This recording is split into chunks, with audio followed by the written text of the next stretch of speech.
Imagine this. You wake up, and before your mind has even remembered your own name, your phone has already told you who you should be afraid of, who you should envy, what you're missing.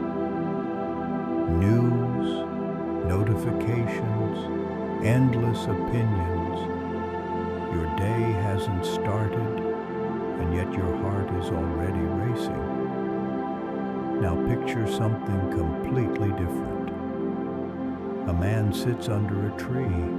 No phone, no noise, no deadlines, just his breath, his thoughts, and a question that quietly burns through every layer of his mind.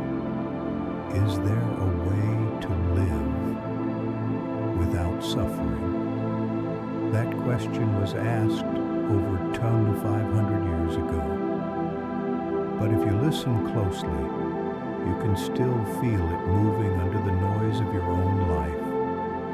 Tonight, you and I are going to take that ancient question and drop it gently into the middle of your modern world. Because here's the strange thing. We have more comfort than any generation before us.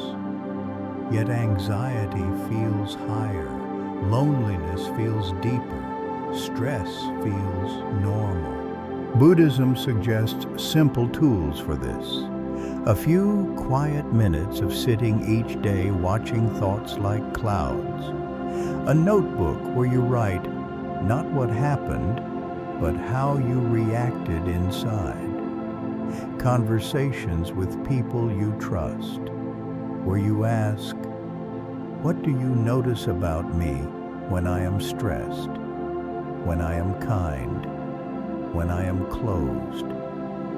The key is honesty, but also compassion. You are not a judge in a courtroom sentencing yourself for life. You are a gardener walking through your own mind, noticing where the soil is dry, where the weeds are thick, where the flowers are already blooming. You don't hate the weeds. You simply recognize, if I water only these, they will grow. Self-reflection is how you choose which parts of you get your water. Still, life will shake you. Things will go wrong. People will disappoint you. Plans will fall apart. The question is not, can I avoid this? The question is, how will I sit inside it? Buddhism points to a quality that becomes like an inner mountain. Equanimity, not coldness, not indifference, but a steady heart that can feel everything without drowning. Think of a storm over the ocean. The surface is wild, waves crashing, wind tearing at the water, but deep below the sea is still. Equanimity is that depth. You can be sad and yet not destroyed. You can feel joy and yet not cling, desperately terrified it will leave. You can watch praise come, criticism come, success come, failure come. And instead of riding each one like a roller coaster, you feel them rise and fall against something more grounded inside you. This doesn't happen overnight. It begins in tiny, ordinary moments. You're stuck in traffic. You feel the surge of irritation. You notice it. You feel the heat in your face, the story in your mind. This always happens to me. Then you breathe. You say to yourself, this is unpleasant, but it's not the end of the world. This moment will pass. That small gap between stimulus and reaction is where equanimity lives. You practice it with long lines, slow websites, annoying emails, so that when bigger storms come, loss, illness, heartbreak, your mind already knows how to stand still in the wind. There's another quality that quietly protects all the others: patience. We live in a world where a video buffering for 3 seconds feels like an insult. We want fast healing, fast answers, fast progress, but the mind does not grow that way. Old habits don't vanish because you watched one video or read one quote. Buddhism looks you in the eye and says, "This will take time." And that's okay. Patience is not passive. It is not resignation. It is active endurance. The willingness to keep walking even when the path is slow, repetitive, uncomfortable. When you try to meditate for the first time, your mind runs everywhere.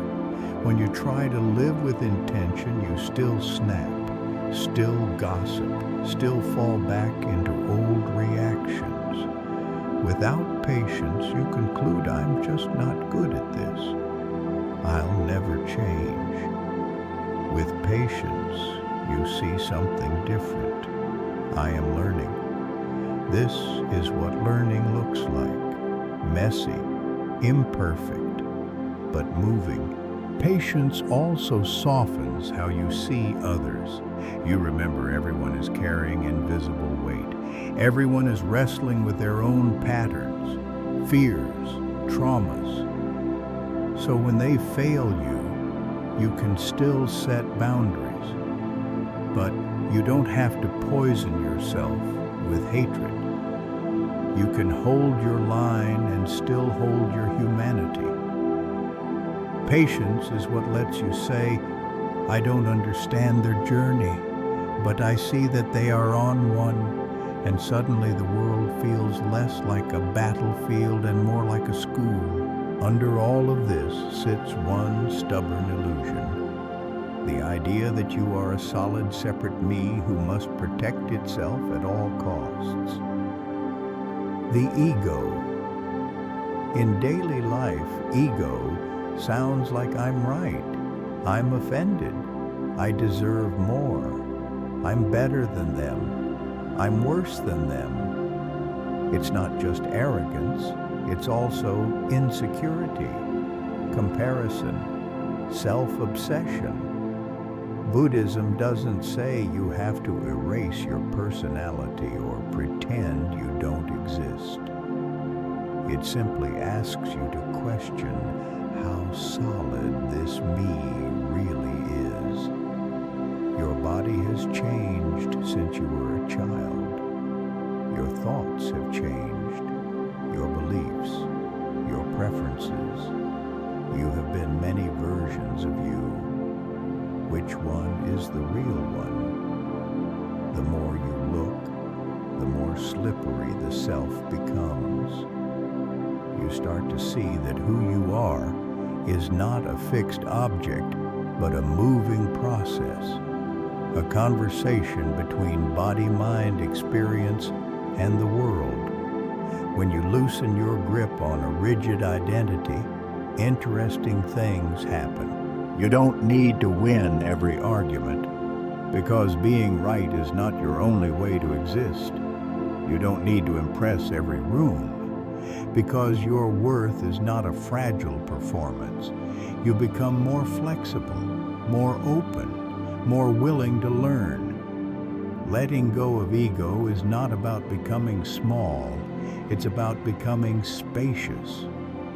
So there is room for other people's truths, room for change, room for compassion to move freely through you instead of getting stuck on the sharp edges of pride. And then there is the great teacher that shows up whether we invite it or not. Change. Relationships end. Jobs shift. Health rises and falls. We age, we lose, we begin again. Most of our suffering comes from trying to freeze what cannot be frozen. We cling to good moments, terrified they'll leave. We fight bad moments, desperate to push them away. But life is movement. Buddhism calls this impermanence, not as a depressing idea, but as a doorway to freedom.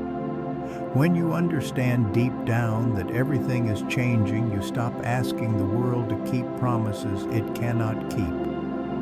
Instead of saying, "Please let this happiness stay forever," you say, "Thank you for this happiness now. I know it will change, and that's okay."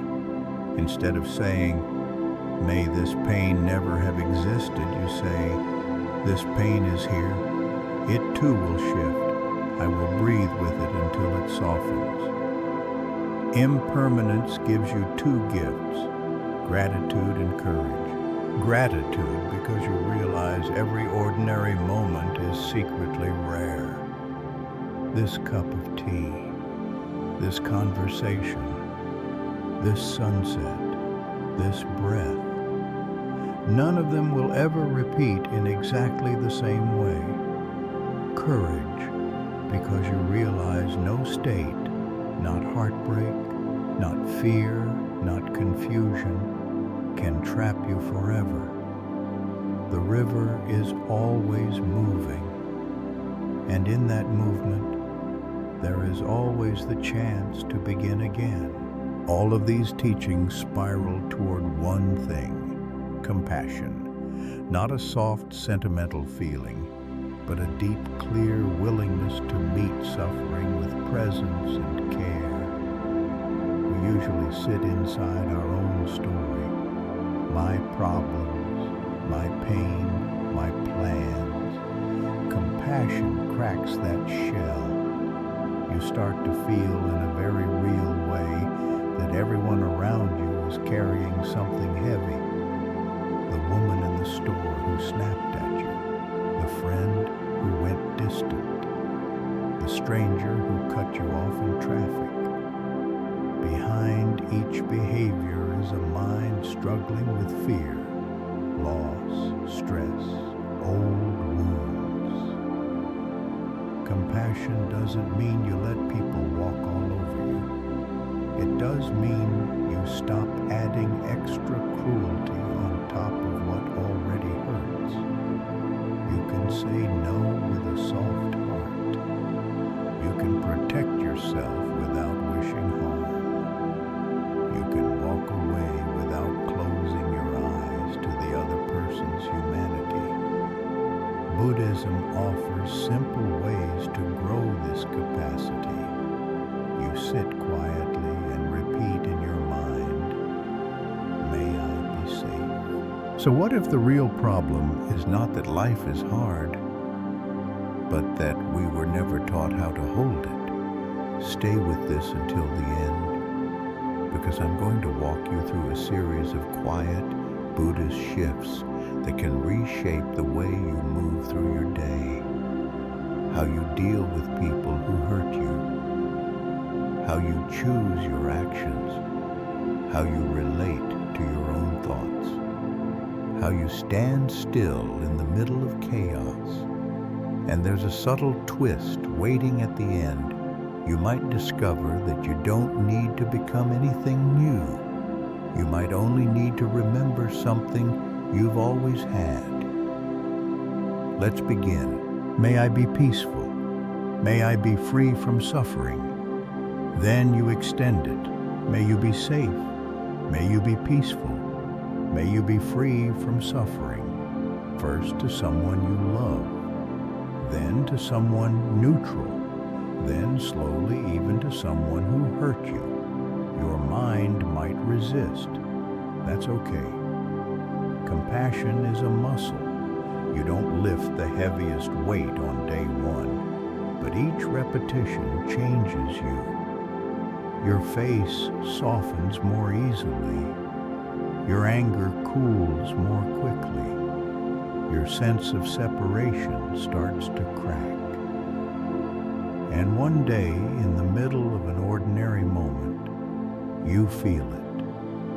this person in front of me. Even if I don't like them, even if we disagree, they want what I want. They want to feel safe.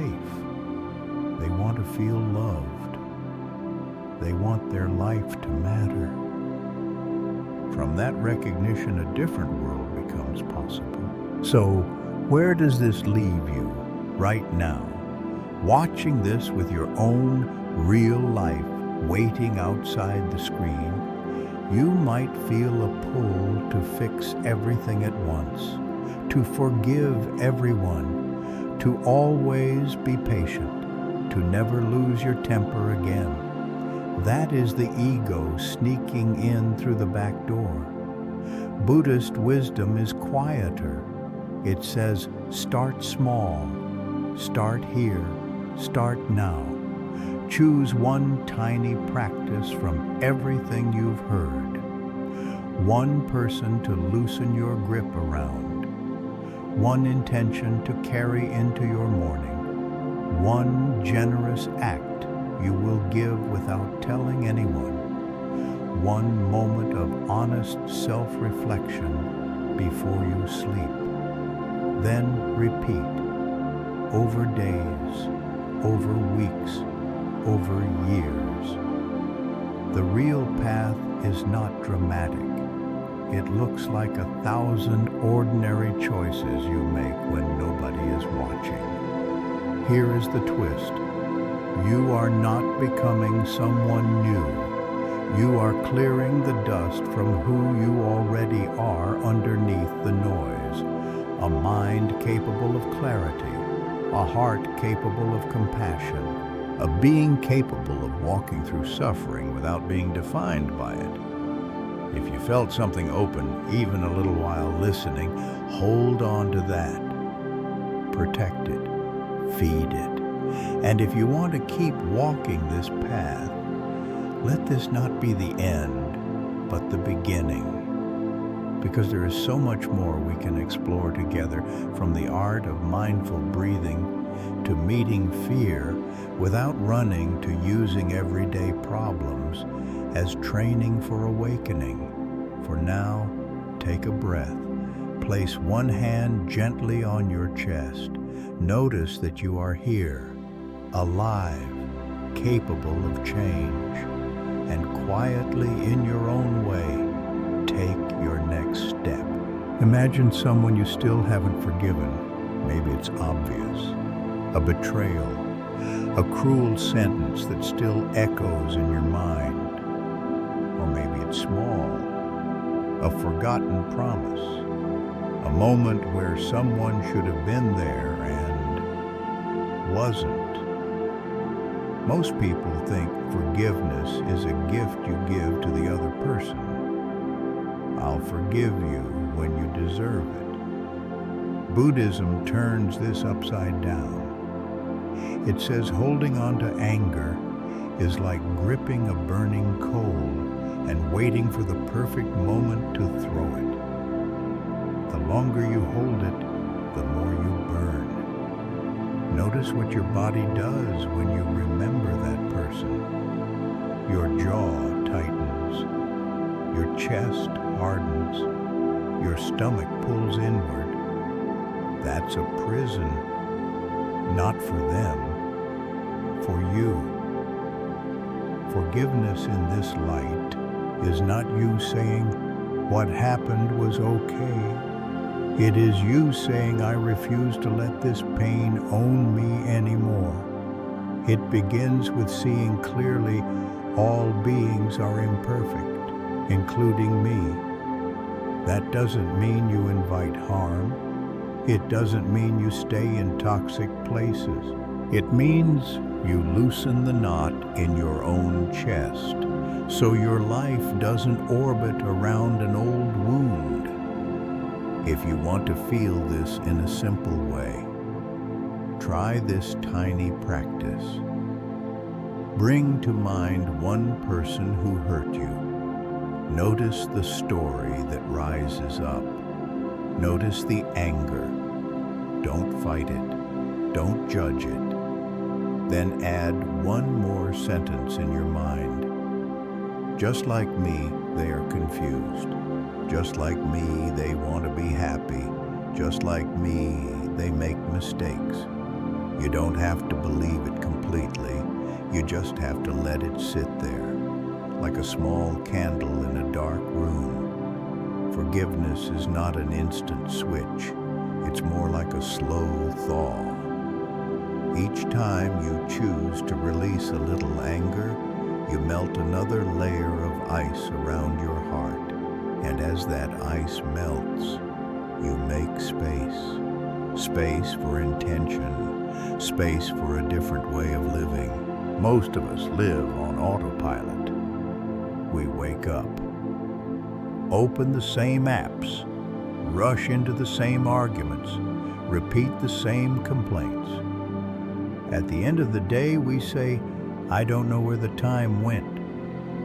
Buddhism whispers a simple question.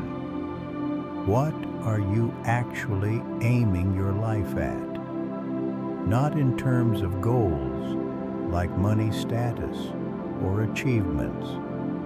Those move, they shift, they vanish.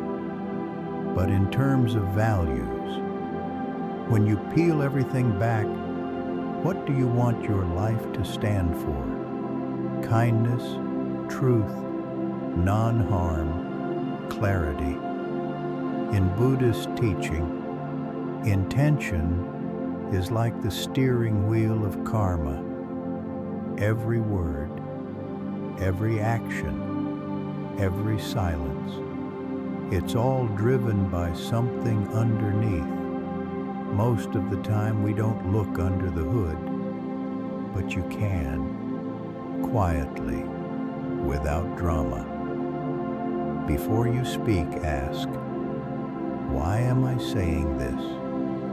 Is it to hurt, to impress, to defend, or to help?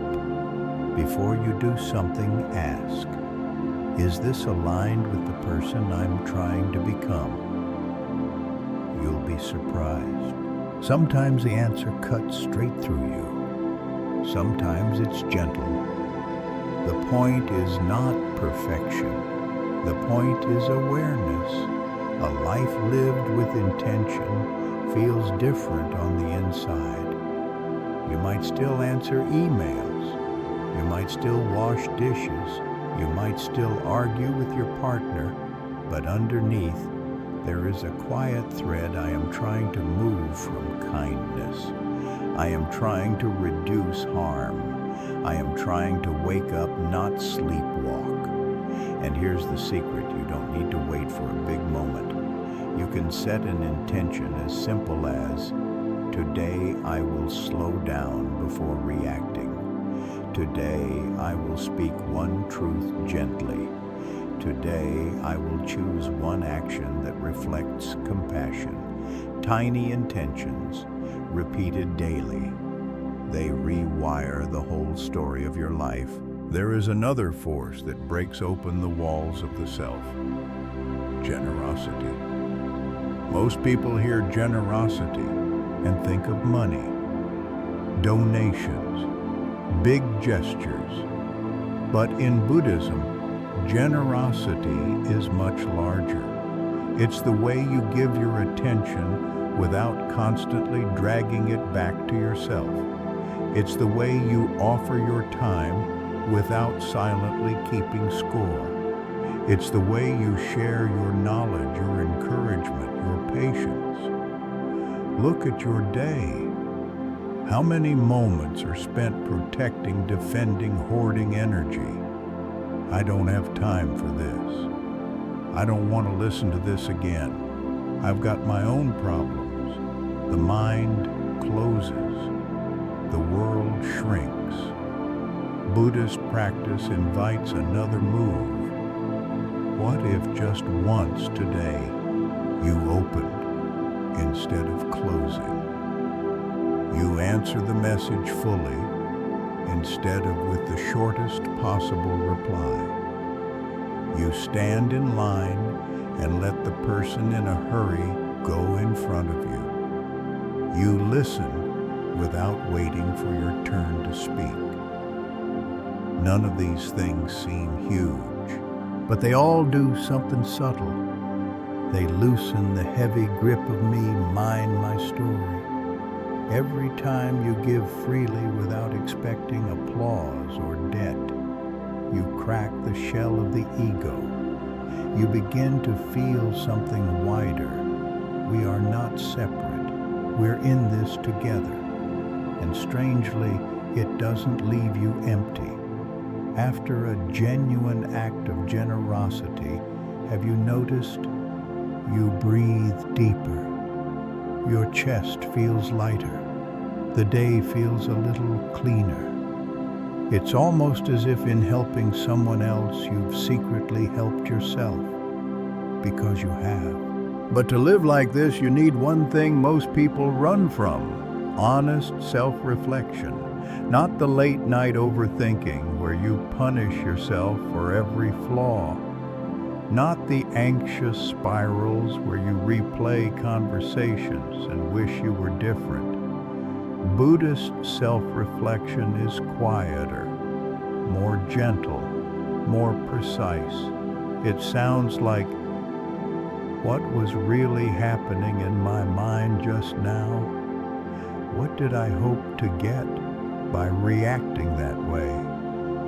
What fear was I protecting?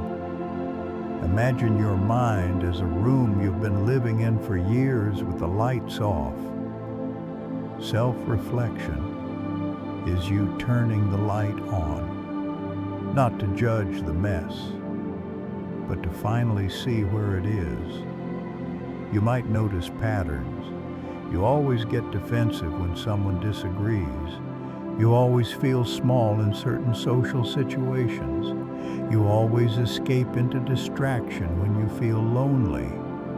Seeing these patterns is not a failure. It is the beginning of freedom. Because what you can see clearly, you can change.